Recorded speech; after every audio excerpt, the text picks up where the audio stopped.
अस्सलाम students, this मैं वसी हूँ। उम्मीद करता हूँ कि आप सब खैरियत से होंगे और अपने आप को एंजॉय करोगे। आज का टॉपिक जो ट्रांसलेशन है और डिफरेंट जो है वो स्पोकन एक्सप्रेशंस हैं जो आप लोग के लिए है, जो स्पेशली बोर्ड में पूछे जाते हैं और बच्चे उस तरह से वो नहीं कर पाते हैं, क्योंकि बच्चे रटे रटाए चीज़ों को वो फॉलो करते हैं, प्रोवर्ब से, इडियम से उसको याद करते हैं, लेकिन जब ग्रामर्स में ट्रांसलेशन पूछा जाता है तो बच्चे वहाँ पे नहीं कर पाते।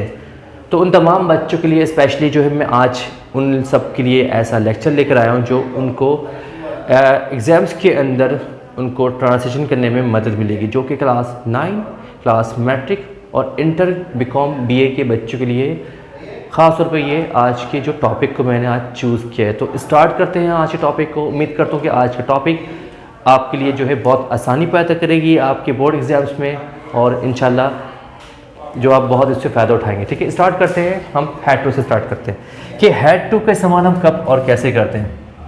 वैसे अगर उर्दू की पहचान की बात की जाए तो इसकी पहचान जो है वो लास्ट में जो आता है, पढ़ा, पढ़ी, पढ़े, ये तो पहचान में बता रहा हूँ, लेकिन इसका इस्तेमाल क्यों किया जाता है ये मैं आपको बताऊँगा। कॉन्सेप्ट में बताता हूँ, डेफिनेशन में बताता हूँ। इसका इस्तेमाल किया जाता है एज एन ऑब्लिगेशन के तौर पे इस्तेमाल किया जाता है। वो क्यों किया जाता है अब मैं आपको ये बता दूं कि we use had to for past obligation, it means the word which we did unwillingly, यानी कि कोई भी ऐसा काम जो हमारा दिल ही नहीं करने का, लेकिन हमें वो काम मजबूरी के तहत ना चाहते हुए भी हमें वो काम करना पड़े, तो वहाँ पे हम हैड टू का इस्तेमाल करते हैं। मैं फिर रिपीट करता हूँ, कोई भी ऐसा काम जो हम नहीं करना चाहते हैं, हमारा दिल नहीं है करने का, लेकिन हमें वो काम करना पड़ता है, तो वहाँ पे हम हैड टू का इस्तेमाल करेंगे। इसकी फॉर्मेशन बहुत ही आसान इसकी फॉर्मेशन है। सबसे पहले हम सब्जेक्ट का इस्तेमाल करेंगे, देन हैड टू का इस्तेमाल करेंगे, वर्ब के फर्स्ट फॉर्म, देन ऑब्जेक्ट का इस्तेमाल करेंगे। अब बढ़ते हैं एग्जाम्पल की तरफ कि एग्जाम्पल क्या कहता है। अब एग्जाम्पल की मदद से हम इसको सीखने की कोशिश करते हैं। ठीक है, तो फर्स्ट एग्जाम्पल हमारे साथ है, वो है कि मैं डॉक्टर बनना चाहता था मगर मुझे वकील बनना पड़ा। यानी कि मेरी ख्वाहिश क्या थी?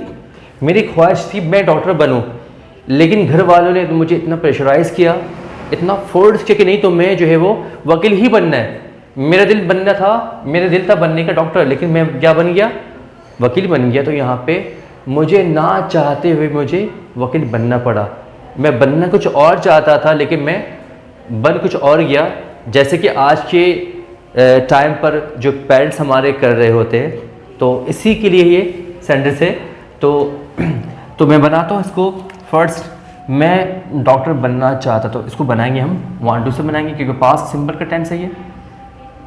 आई वांटेड टू, बनना चाहता था, I wanted to become a doctor, मैं डॉक्टर बनना चाहता था, बट मुझे वकील बनना पड़ा। But I had to be a lawyer, लेकिन मुझे वकील बनना पड़ा। तो ये हमारा जो कॉन्सेप्ट है हैड टू का, ये हमारा इसी तरह से ये बनेगा। तो आप डिफरेंट जो है वो सेंटेंस बना सकते हैं ताकि आपको आसानी तौर पे और अच्छे से आपको समझ में आ सके।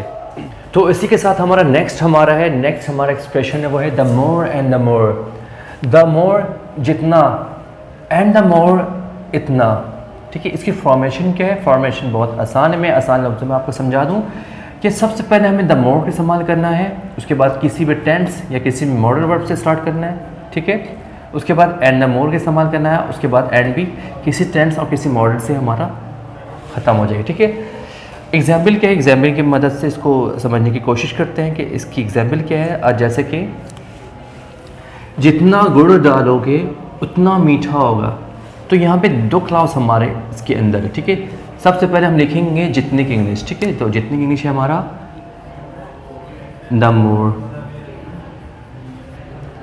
हमारे पास यहाँ पे दो फ्यूचर के टेंस है, तो फर्स्ट वाले को हम बनाएंगे प्रेजेंट इंडेफिनिट से बनाएंगे और दूसरे वाले को हम फ्यूचर इंडेफिनिट से बनाएंगे। तो हम पहले बनाते हैं जितना गुड़ डालोगे, the more you put the sugar. उतना मीठा होगा। उतनी इंग्लिश क्या है? And the more, and the more. चूँकि ये स्ट्रेट है फ्यूचर सिंपल का, तो हमको स्ट्रेट से बनाएंगे, और हम इसको फ्यूचर से बनाना है, उतना मीठा होगा तो बनाएंगे हम the more, and the more it will be sweet. ठीक है, तो फर्स्ट हमारा ये बन चुका है। दूसरा हमारा जितना मैंने पूछा है उतना ही जवाब दो।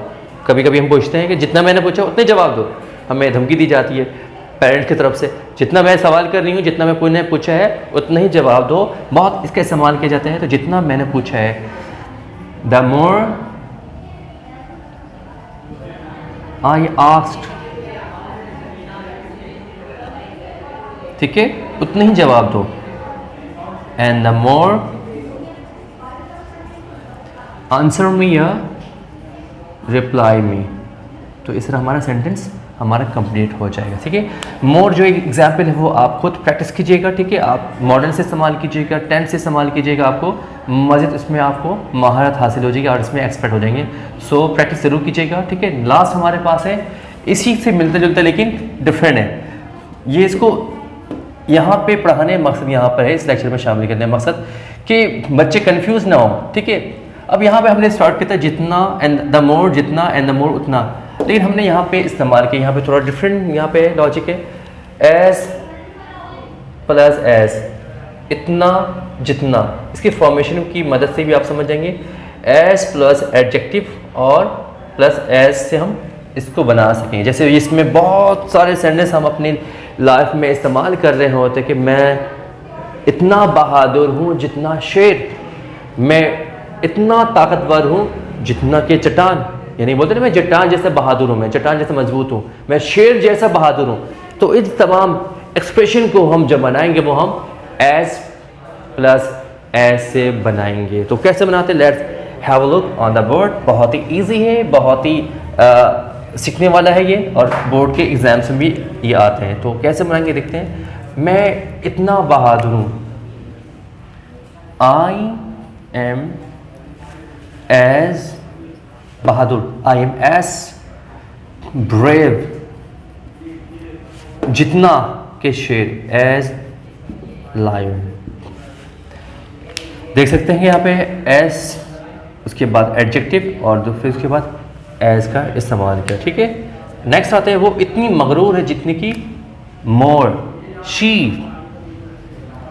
Is as proud as peacock, जितने की मोर।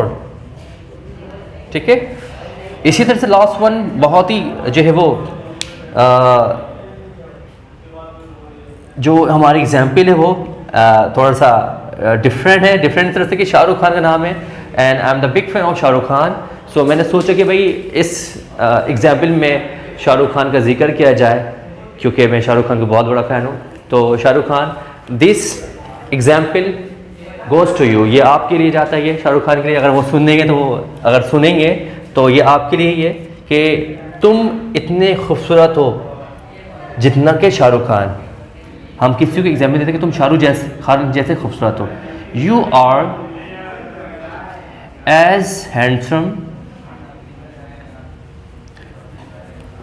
जितना कि शाहरुख खान, एज शाहरुख खान। शाहरुख खान को मैं बहुत अच्छे से लिखना चाहूँगा, शाहरुख खान एज शाहरुख खान।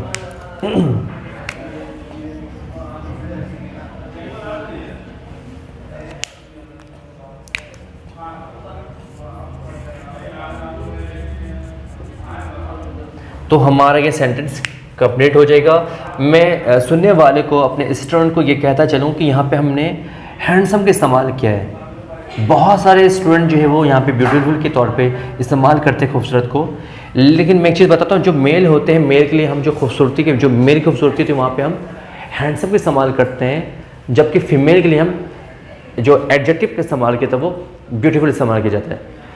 आपने एक चीज़ देखो, क्रीम जो मेन्स के लिए आई है fair and handsome, fair and beautiful नहीं वहाँ पे, क्योंकि मेन के लिए जो हमेशा जो एडजेक्टिव इस्तेमाल किया जाता है खूबसूरती के तौर पे, वहाँ पे हैंडसम का इस्तेमाल किया जाता है। तो आज का लेसन यहीं पे, जो आप लोगों ने आज के लेसन से बहुत कुछ सीखा होगा उम्मीद करता हूँ कि, तो इसी तरह से आज के लेसन इसी इख्तिताम को पहुँचते हैं। अपना बहुत ज़्यादा ख्याल रखिएगा और सर वसीम को अपनी दुआ में याद रखिएगा। एंड अल्लाह हाफिज़।